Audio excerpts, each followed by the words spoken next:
नमस्कार दोस्तों। आज मैं आप लोगों को बताऊंगा त्रिदेवों में सबसे बड़ा कौन है, साथ ही साथ तीन कथाएं भी। दोस्तों, हमारे सनातन धर्म में त्रिदेवों को अव्वल माना गया है। ग्रंथों के अनुसार भगवान ब्रह्मा को सृष्टि का रचेता, भगवान विष्णु को पालनहार और भगवान शिव को सहायक माना गया है। कई लोगों को यह विचार आता होगा कि त्रिदेवों में अव्वल कौन है। अगर आप लोगों के मन में भी ये सवाल उठते हैं तो अंत तक वीडियो में बने रहें।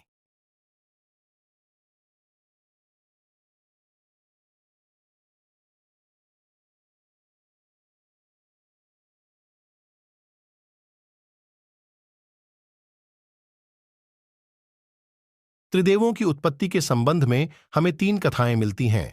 पहली शिव पुराण, दूसरी श्रीमद् भागवत, तीसरी सप्तर्षि की कथा। दोस्तों, शिव पुराण के अनुसार एक बार ब्रह्मा जी और विष्णु जी के बीच में बहस हो रही थी कि हम दोनों में से सबसे बड़ा कौन फिर है।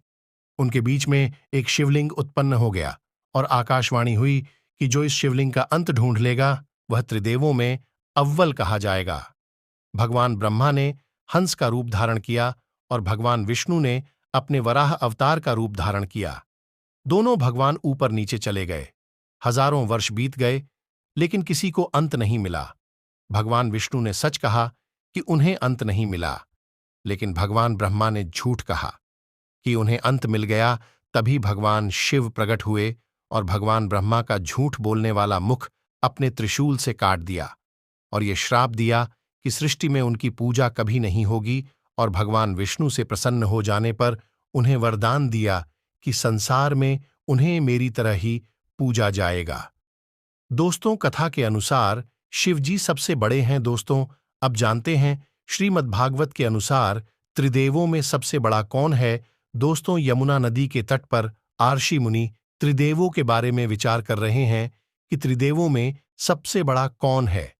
तभी ब्रह्मा जी के पुत्र मानस को यह काम सौंपा गया कि त्रिदेवों में अव्वल कौन है यह आप ढूंढेंगे।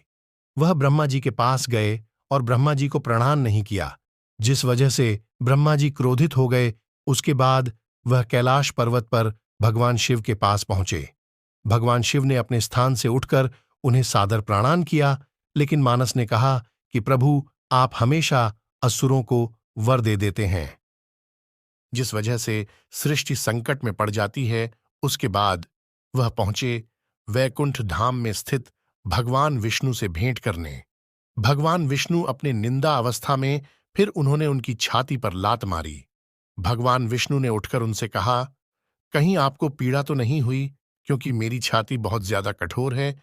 और श्रीमद्भागवत के अनुसार भगवान विष्णु त्रिदेवों में अव्वल स्थान पर हैं।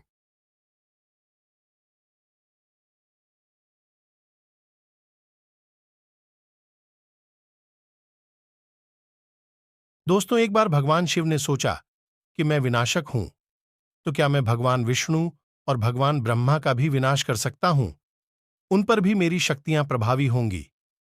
भगवान ब्रह्मा और भगवान विष्णु महादेव के मन की बात जान चुके थे।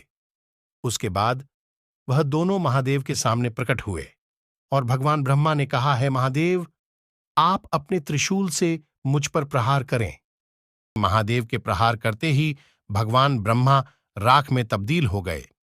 उसके बाद ब्रह्मा जी दोबारा प्रकट हो गए। उन्होंने कहा, हे महादेव, आपके प्रहार से राख की रचना हुई और जहां रचना है वहां मैं हूं। उसके बाद महादेव ने भगवान विष्णु पर प्रहार किया, जिसे वह राख में तब्दील हो गए, लेकिन उनका शीश बच गया और वह प्रकट हो गए। और उन्होंने कहा, है महादेव, जहां शीश है वहां मैं हूं। उसके बाद महादेव ने सोचा कि मैं अपने आप को ही समाप्त कर लेता हूं। अगर मैं ही नहीं रहूंगा तो विनाश नहीं होगा।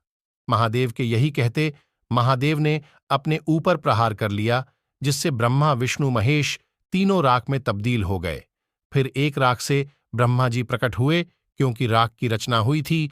एक राख से विष्णु जी प्रकट हुए, क्योंकि शीश बच रखा था। उसके बाद एक राख से महादेव प्रकट हुए, क्योंकि जहां ब्रह्मा और विष्णु हैं वहां महेश का होना जरूरी है।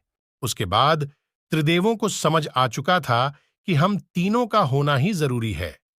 त्रिदेवों में से ना ही कोई कम है और ना ही ज्यादा। गीता के अनुसार भगवान श्री कृष्ण का विकराल रूप यह दर्शाता है कि भगवान विष्णु सबसे बड़े शिव हैं और भगवान शिव सबसे बड़े विष्णु हैं।